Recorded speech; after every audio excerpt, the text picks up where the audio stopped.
This is KOOP HD1 HD3 Hornsby, radio for people, not for profit. Welcome to Volumes, the Austin Public Library radio show. Each week, we explore how your library is more than books. The library is knowledge, technology, and inspiration for our community. Hey, guys. Hey. Today we have Devo Carpenter and Van, as well as his human Gabe Ransenberg in the studio. And we're going to talk about the Van show. And you guys did some recent interviews at the Texas Library Association conference in Dallas. Is that right? We sure did. So we're going to talk about some of that. Wonderful. And so first of all, welcome back to the show. Thank you. Thank you for having us. Yeah. Back. And thanks a lot. Thanks, Van. Yes. Oh, it's always good to see your furry face up in here in the studio. Well, so I guess for those listeners who maybe didn't hear the first episode with Van, let's start from the beginning. Van, you're a man on a mission. Or I'm sorry, you're a puppet on a mission. I'm actually a monster on a mission. A monster on a mission. Okay. Well, tell me about that mission. What was the inspiration? How did you get what's your origin story, Van?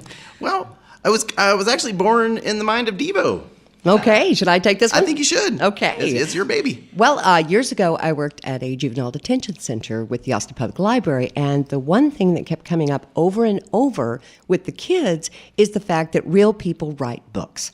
Uh-huh. They just did not get that. And so we started bringing in authors so that they could actually see the people that wrote the books, and the literacy levels jumped. Wow. The kids, once they realized that this is a job, this is something they could aspire to do, they just fell in love with the books all over again. So Van was born out of that love of literacy and us wanting to show other kids that real people write books. Fantastic. And what better way to talk to these real people than through a puppet? Absolutely. Oh my gosh, it's so much fun. It is, because we get the best stories because he is completely disarming and adorable and charming. He's very charming, very charming. Oh, go on. But we really get to see the people behind the books because they relax and they talk to him about their childhood. They talk to him about their love of reading and the books that they're writing and their inspiration. It's really, really a fun thing. Yeah, and we have the distinction of being most of these authors' first puppet interview. Oh. Yeah, a lot of them, they say, this is we get to check this off my bucket list. Interviewed by a puppet. Yes. They love it, love it, love it. Well, I've seen some of these. They're on the library's YouTube channel, and they can be found at library.austintexas.gov/van. And I've seen some of these interviews, and they're just really entertaining. It's so neat to see the faces of these authors. And well, I mean, you can sometimes find them in the book jacket, but often you don't know what the authors look like. And like you said, it does kind of, it brings the stories to life in a different way when you It does. hear the And when authors you talk find about out the stories behind the books, you will have a favorite book that you're read to you, or one that you read over and over again. But to actually find out the story of where that book came from is so exciting, and the kids love that. And I will tell you right now, we have 79 interviews online. Wow. All free. People can access them any way they want. Mm-hmm. Fantastic. Those are available to the public. Yes. On the library's YouTube channel, and that's through that URL that I mentioned earlier. So when you had this brainchild to start this amazing, Van show to interview authors with this puppet Van, who's amazing. You had to start from scratch, really learning all of the technical skills like video production, Oh, completely. video editing, Yes. all that. Can you talk a little bit about sort of your journey from, I want to make a video, to, this is like a lot of hard work. This is so hard. Nobody told me. I've watched you on that journey, and you've done really well. Well, I mean, I'm thank amazed you. at Thank you. The interweb is a wonderful thing, and I Google a lot. I've also been lucky enough to take a couple of classes. Austin Public Library has been very supportive of the Van show, and so I've been able to take some camera classes and a couple of editing classes, which have helped a lot. And I helped a little bit, too. He helped a lot. Van or Gabe? Gabriel. Okay. Van doesn't help with any of the back-end stuff. This is a good time to mention that Gabriel actually has a degree in filmmaking. And I have 40 years in theater, so it was only natural for us to switch places. Right. Yeah, I'd never puppeted before until this opportunity. So, And y'all cool. both took to it like naturals. Wow. There was Thanks for about that. 3 months of work going into our first set of interviews. Yes. Trial and error. We have some pretty funny videos, like videos that we took of me training with the puppet and trying to figure out how his head moves and how his mouth moves and what kind of voice he would have. Like, that was a big discussion we had as to, like, what does Van sound like? What does he really sound like? And so, like, at first, he would talk like this. And then it was like, so well, bad. does anyone want to listen to that voice for like 5 minutes at a time? Do I want to keep doing that voice over and over again? Yeah. Like, and so eventually we settled on essentially just my voice, maybe A little in cuter. a slightly higher register. A little cuter voice, A little more yeah. energetic. And we went through a lot of iterations of the puppet itself as well. Oh.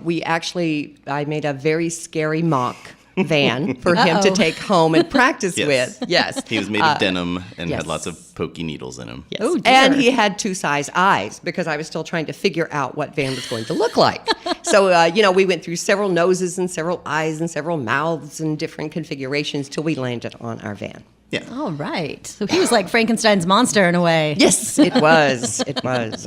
Oh, to build a puppet. That's how it works. And then build the character. And the puppets will inform you what they want to sound like and how they want to move. They start to take on their own personality. He starts to dictate what you do. Once you stop having to focus on dropping your thumb and like all of the very like kind of technical things to make a puppet look like it's talking, and then once it just becomes kind of second nature, then the personality starts to come out of the puppet, and you start to feel like, because I have a hard time doing Van's voice if I don't have Van with me, or just putting myself into Van. Because he's kind of his own thing. He wants to be Yeah, when I present. first Entity. interviewed you on the show, Van, you were like, no, I have to have the puppet. And I was Yeah. like, it's radio. Nobody can see the puppet. You were like, no, I can't do it without the puppet. Yes. So I can see that it sort of becomes a part of an extension of. Yeah. Well, it's a character that we've created together, but has its own life now, and And it's apparent after the videos when the authors hug Van and say, thank you so much for coming to see me. Yes. And Gabriel is sadly under the table with no love. covered in sweat. They're They hugging do his not fist. acknowledge. They do not acknowledge Gabriel. They're hugging Van and saying, course. oh, Van, I love you so much. And Gabriel's like, I'm dying here. Please acknowledge me. Aw, Van is so lovable. He's got such a fun personality, and I love the kinds of questions he asks, which are often sort of more unexpected, kind of childlike questions, which is great because I mean your audience, for the most part, is children, right? Children and teachers. Yeah. We do have a teachers. teacher focus on our website as well. We have a teacher's guide that they can download if they choose. Oh, fantastic.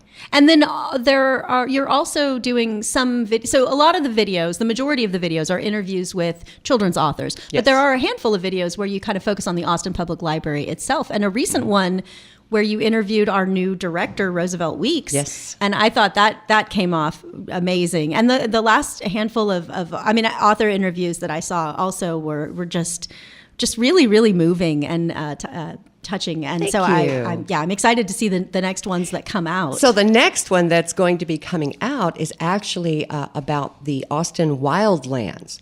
Oh. Yes, Austin owns, goodness, I don't remember the acreage, a ton of acreage right outside of town. Yeah, it's in owned by Hays County, I think. it's owned by the water department. And they do it as a recharge zone for the aquifer. And the gentleman that runs that, Kevin Thiessen, invited us to come out to the wildlands. So we actually have Van in a cave. Oh. Yeah. Yeah. You get to learn It's all so about fun. the water that feeds Barton Springs and Oh, the wonderful. different It's animals out informative and there. a lot of fun. And so that's that's available now as See, well. that's the kind of stuff 20, 30 years ago, we were learning about that stuff in Austin, but I feel like so many new people that move here just really don't understand about our Edwards Aquifer and Exactly. how important that is to us. Well, I also think it's important to start teaching the kids about these things. We know Yes. about it as adults, but finding ways for kids to learn this information is fun too.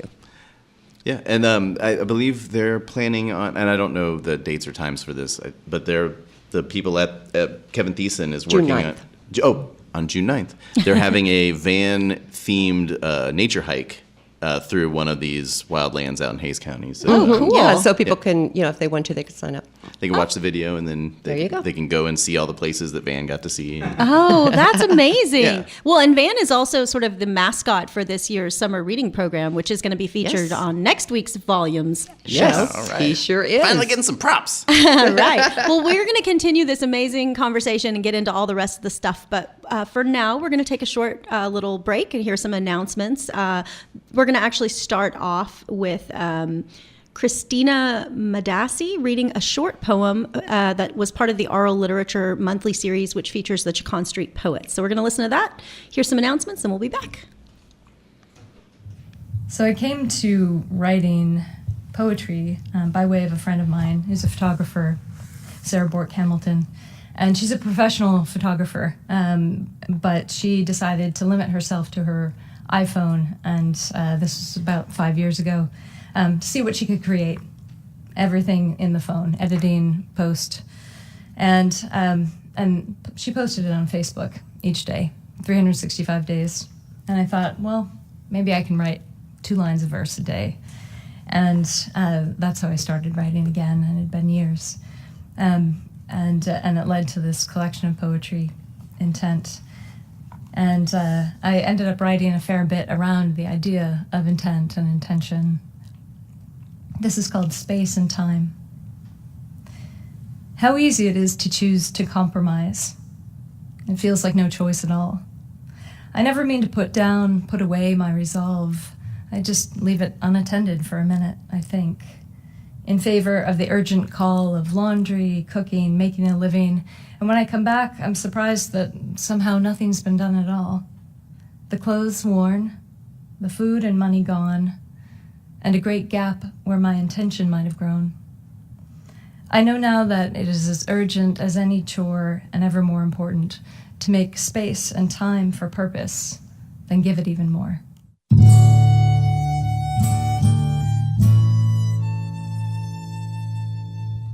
My name is Blair Parsons, and I'm a librarian at the Central Library. Each week I highlight a selection of programs for adults happening around the Austin Public Library, and our full list of programs may be found on the library's events calendar. Friday, June 1st, from 12 o'clock to 2 o'clock, the Carver Branch Library will host a small business workshop titled Finding Hidden Markets for Business Growth. Business and community lenders of Texas will lead the workshop and will guide attendees through processes for identifying potential customers. Finding Hidden Markets for Business Growth will be at the Carver Branch Library Friday, June 1st from noon to 2 o'clock. From 1 o'clock to 3 o'clock, Saturday, June 2nd, the House and Branch Library celebrates with an ice cream social featuring popsicles from Mom and Pops, folksy live music by Honey Punch Band, summer-themed crafts by Jennifer Perkins, and a peek at the great programs on offer at the Austin Public Library throughout the summer. The House and Branch Library's Ice Cream Social is Saturday, June 2nd from 1 o'clock to 3 o'clock. Hey there, Austin. This is Clara. And Gabriel. Here to tell you all about this week's events at the Austin Public Libraries. It's the dawn of the dinosaurs. Teens can immerse themselves in the story of Jurassic World at the Central Library. Learn to extract DNA, build a dino terrarium, direct your own dinosaur stop-motion adventure, and learn more about prehistoric beasts from paleontologist George Blasing. Welcome to Jurassic World. The park is open on June 4th from 1 to 3 p.m. at the Central Library. This program is open to teens ages 13 to 18. More details on Welcome to Jurassic World and additional programs can be found at library.austintexas.gov/events. This is Monica Lozano, Youth Services Librarian at the Ruiz Branch. I get to highlight some of our children's programming this week. Dia de los Niños y Libros celebration, featuring activities, story times, performances, and a resource fair for children and their adults. The planetarium will be open from 10 a.m. to noon in the Special Event Center in the children's area on the 3rd floor. Baylor, Scott, and White will provide and examine teddy bears to show children what it's like to get a medical checkup. Saturday, June 2nd at 10 a.m. at the Central Library. Craft Your Noon. Drop by the library and make a craft while you search for books, movies, and music. We've got paper crafts, easy sewing, and more fun projects for the whole family. We provide supplies, you provide the creativity. Monday, June 4th, 3 p.m. at the Dove Springs Recreational Center. For more information, go to library.austintexas.gov. You're listening to Volumes, the Austin Public Library radio show on Co-op 91.7 FM and KOOP.org. Radio for people, not for profit.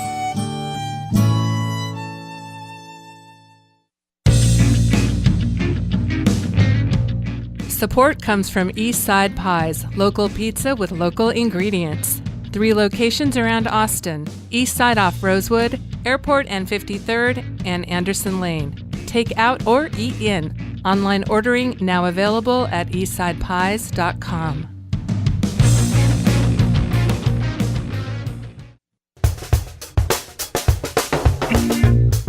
This is Joe, Martha, and Lisa, co-hosts of Writing on the Air. Do you like to read? Do you like to write? We do too, and we love bringing you the best authors and other creative types from Texas and beyond. Listen to Writing on the Air every Wednesday at 6 p.m. Central Time. Voted Best Book Discussion in the Austin Chronicle's 2015 Best of Austin. Wednesday at 6 o'clock p.m. on 91.7 FM or KOOP.org.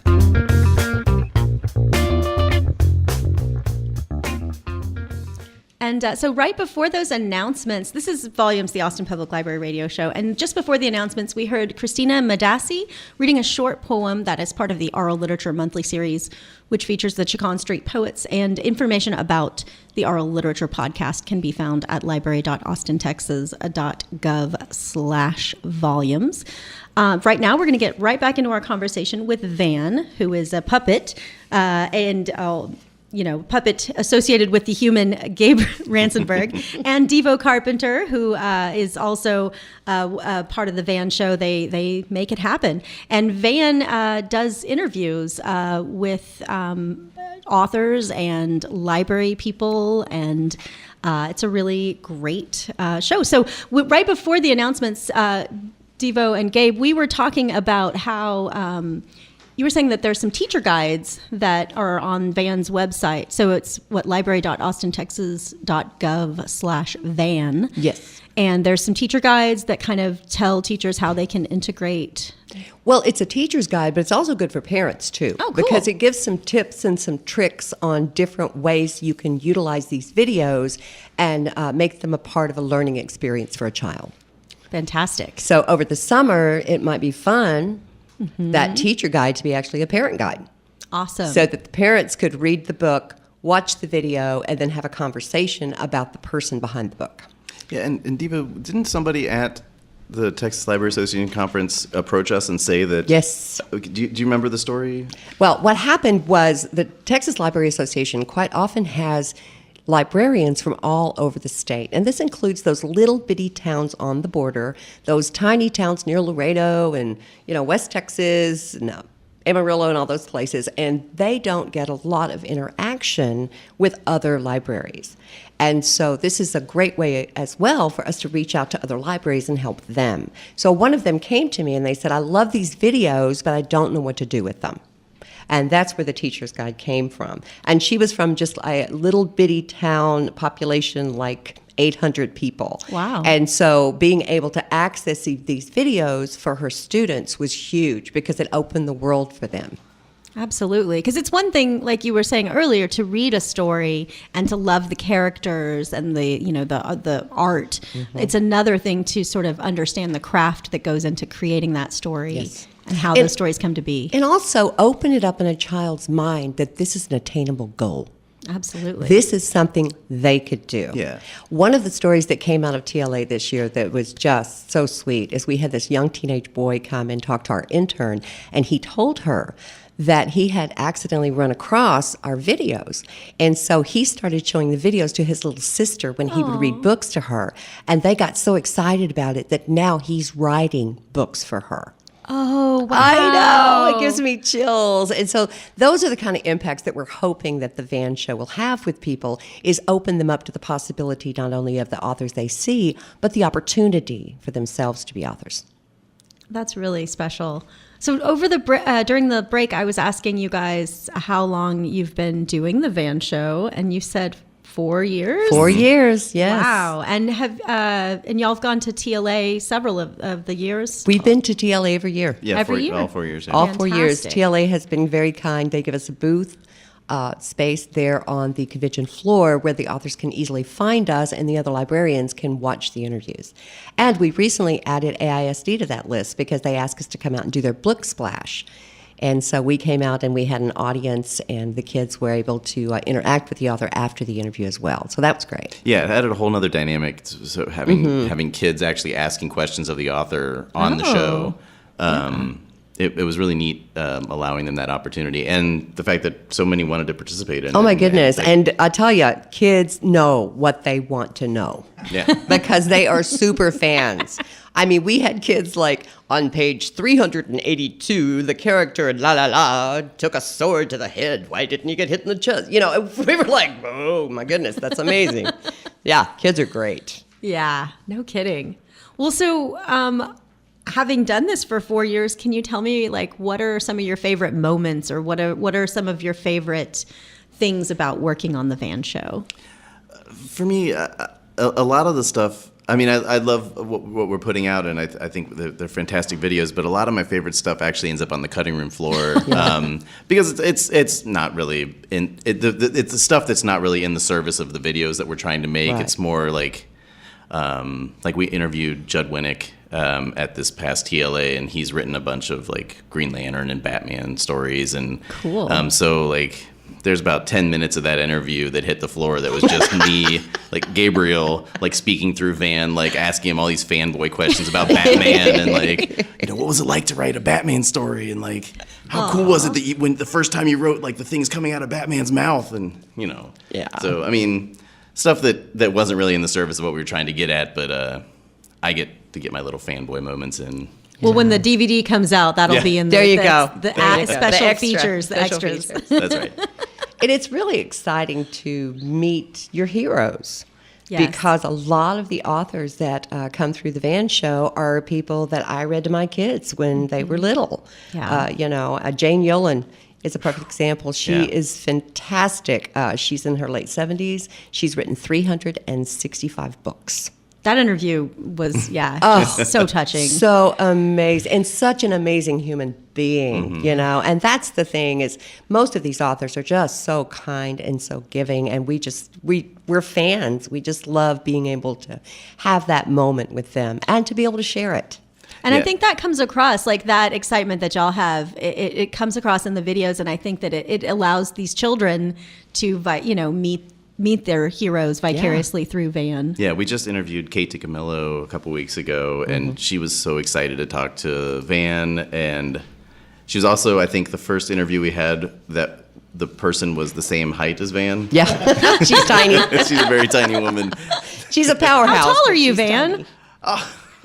It depends on the day. I've noticed Depends that. on how many interviews. That's right. Yeah, how long in the day it's been. It gets shorter. Well, so Van, I haven't heard a whole lot from you. Yeah. I was curious to know, what are some of your favorite interviews, Van? Oh man, I love all the authors I talk to.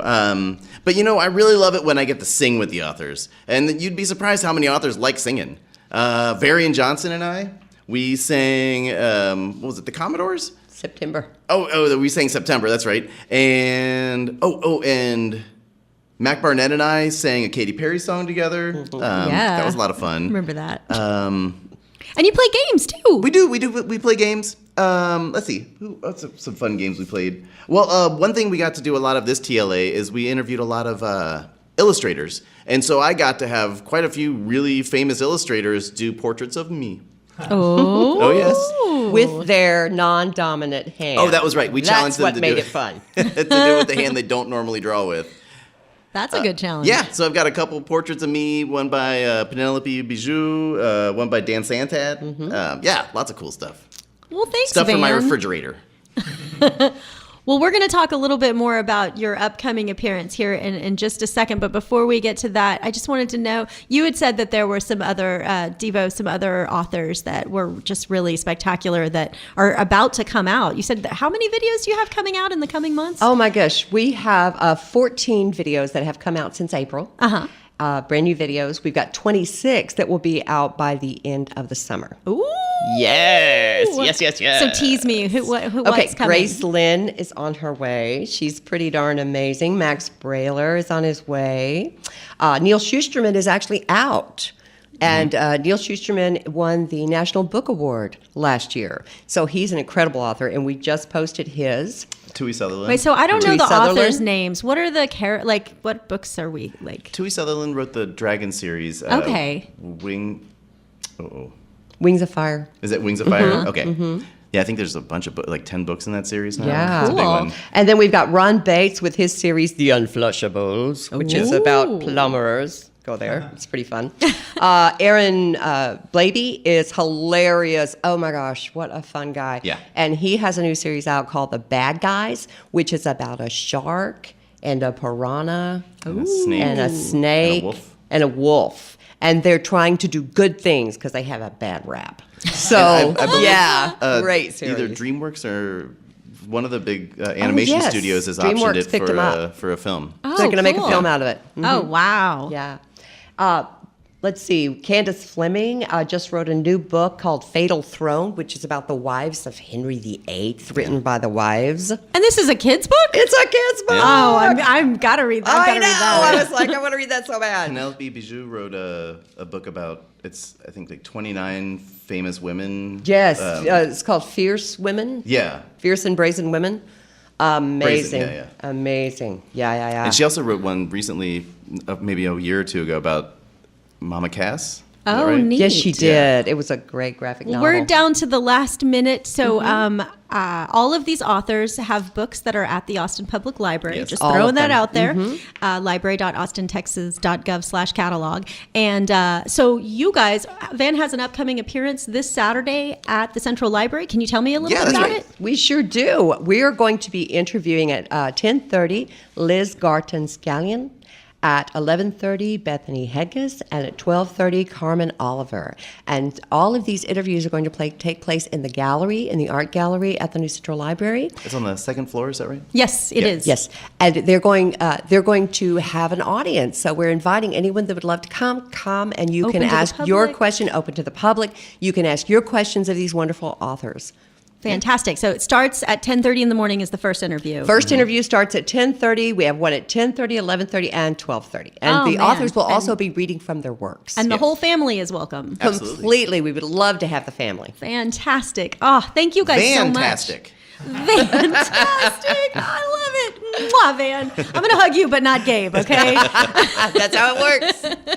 Thanks so much. We'll just have to have you on again because we didn't even get to talk about half the stuff I wanted to talk to you all about. But thanks so much, and I'll see you Saturday at the show. We want to thank Gabe Ransenberg and Devo Carpenter for coming to the studio today. We want to thank our volunteer apprentice. Well, what am I, chopped liver? Oh, Van, you're gonna get the big hug. Yes, Oh, okay. We want to thank Van, of course, because he is the star of the show, the Van Show. And we have a volunteer apprentice, Steve Melson, who has been engineering today, and it was seamless. I'm sure y'all didn't notice, but he did a great job. And we want to thank our volunteer, Federico Pacheco, who helps us keep everything on time. And of course, thanks to DJ Harris. Stay tuned for Rock and Roll Pest Control.